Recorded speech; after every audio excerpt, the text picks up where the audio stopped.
sobre as fontes do direito internacional privado. Para Jacob Dollinger e Carmen Tiburcio, abre aspas, a complexidade dos problemas versados pelo direito internacional privado conduz a uma variedade de fontes produtoras de regras que visam a indicar soluções, umas mais, outras menos eficazes. Fecha aspas. Para começar a discussão, podemos dizer que as fontes do direito podem ser materiais, quando a elaboração de certa norma decorrer de necessidades sociais, econômicas, morais, culturais, políticas ou religiosas, e formais, que são as regras jurídicas elaboradas por processo legislativo, costumes, analogia e princípios gerais do direito. E, não obstante, podem as fontes do direito internacional privado serem internas ou internacionais, variando relativamente ao assunto de que se trata, podendo ambas serem escritas ou não escritas, como veremos no decorrer desse vídeo. Tratando agora sobre as fontes internas, historicamente estas têm sido as mais importantes na maioria dos países, pois provêm de uma dada ordem estatal. Cabe ressaltar que tanto a Constituição como as leis e os costumes nacionais estabelecem regras aplicáveis aos conflitos de leis no espaço com conexão internacional. Se analisarmos a Constituição e as leis, veremos que a estas últimas tem cabido a incumbência de regular a maioria dos conflitos interespaciais existentes, assim como ocorre no Brasil e em diversos países. A quase totalidade das normas conflituais de direito internacional privado também se faz presente nas leis. O texto constitucional brasileiro dispõe de pouquíssimas regras sobre conflitos interespaciais, ou seja, é por meio da lex fori que prioritariamente se estabelecem as regras conflituais a serem seguidas pelo juiz do foro quando presente um conflito de leis no espaço com conexão internacional. A fonte interna mais importante para o direito internacional privado brasileiro é a Lei de Introdução às Normas do Direito Brasileiro, também chamada de LINDB. Porém, ela tem sido criticada por não ter acompanhado a evolução do direito no mundo contemporâneo, razão pela qual deixa de regular inúmeras questões a que a atualidade coloca. Assim como a LINDB, no Código de Processo Civil encontram-se normas relativas à competência internacional, à prova do direito estrangeiro e à homologação de sentenças estrangeiras. Destaque-se, porém, que as leis que disciplinam o direito internacional privado nacional e as normas por elas indicadas para resolver uma lide, por serem leis, estão subordinadas às regras e princípios da Constituição Federal e de seu bloco de constitucionalidade em geral, como os tratados internacionais que vigoram no país. Em muitos países, além das normas escritas, há também costumes nacionais a reger as relações jurídicas de direito internacional privado. No Brasil, em razão do disposto no artigo 4º da LINDB, os costumes apenas serão utilizados em caso de omissão legislativa, conforme dispõe, abre aspas, quando a lei for omissa, o juiz decidirá o caso de acordo com a analogia, os costumes e os princípios gerais do direito. Fecha aspas. Nos países que fazem parte do Common Law, há regras de direito internacional privado que provêm dos precedentes jurisprudenciais, que também formam certo tipo de costume.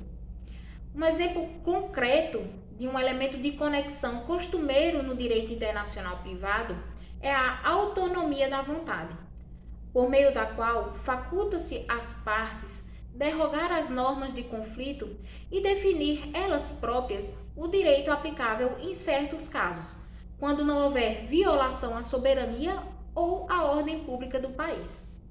No Brasil, cuja legislação não prevê para todos os casos a autonomia da vontade como um elemento de conexão posto, fica ela autorizada por se tratar de um costume nacional sedimentado.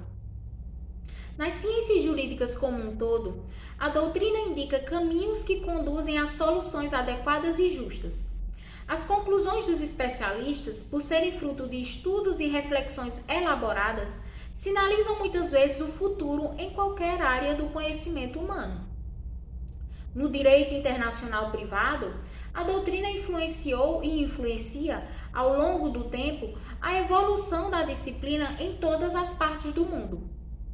Döllinger, em uma de suas obras, chega a afirmar que, em nenhum campo do direito, a doutrina tem tanta desenvoltura como no direito internacional privado, em razão da parcimônia do legislador.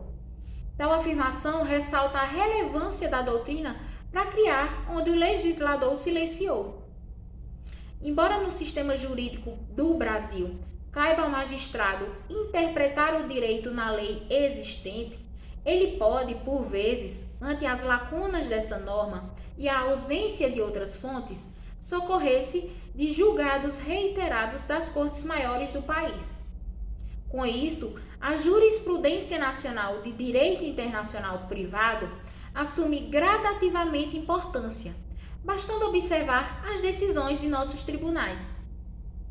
É o caso da jurisprudência da Corte de Cassação, o mais alto tribunal recursal da França, o qual é a fonte essencial de direito internacional privado desse país, havendo também na Grã-Bretanha e nos Estados Unidos primazia da jurisprudência sobre as demais fontes de direito internacional privado.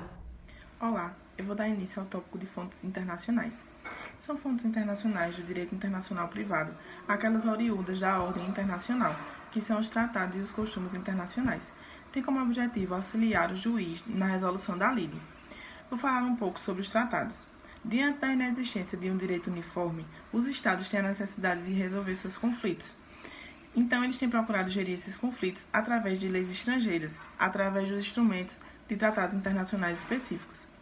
De fato, tal recurso tem se proliferado nos últimos tempos e tem se tornado a fonte internacional mais importante do direito contemporâneo internacional privado. De acordo com o artigo 27, primeira parte da Convenção de Viena sobre os Direitos dos Tratados, em 1969, diz: uma parte não pode invocar disposições de seu direito interno para justificar o inadimplemento de um tratado. Daí a constatação de que cada Estado pode ditar a extensão espacial das normas do direito interno de outros Estados, salvo existindo tratados ou convenções internacionais. Olá, tudo bem? E dando sequência ao que a minha amiga falou, adentramos agora na parte dos costumes do direito internacional privado, certo? A parte de costumes do direito internacional privado, ela é posta em prática quando se é assinalada a questão da hierarquia, certo? Até que ponto nós poderíamos dar exemplo de um tratado internacional, até que ponto um tratado internacional seria hierarquicamente superior a um costume. Mas aí devemos analisar alguns caracteres objetivos que têm que se fazer presente quando estamos falando do costume internacional no direito privado, certo? Acho que podemos iniciar com um dos primeiros elementos que passam a ser requisitos para que o costume seja adentrado às normas. O primeiro seria a aceitação dos personagens internacionais, da pessoa internacional, da norma do costume como norma, né?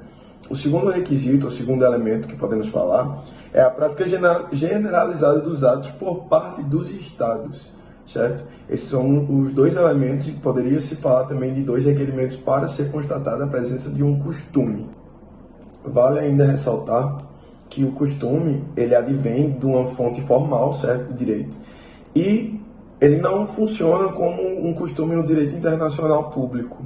No direito internacional privado, ele tem um caráter mais escasso, sabe, não é uma coisa que acontece com frequência, porque ele não tem uma força que tecnicamente deveria ter, como acontece com o direito internacional público. Outro ponto a ser abordado por mim nesse presente trabalho seria a jurisprudência em âmbito de direito internacional privado, certo? Como os casos raramente são julgados por tribunais no direito internacional privado, então não há que se falar muito em jurisprudência, sabe? Mas ela ainda ocorre, mesmo que em menor número, e ela tem sua efetividade. Ela só não é muito retratada porque, como eu já falei, não é uma coisa que costuma acontecer. Os casos não são julgados muito por tribunais, então são poucas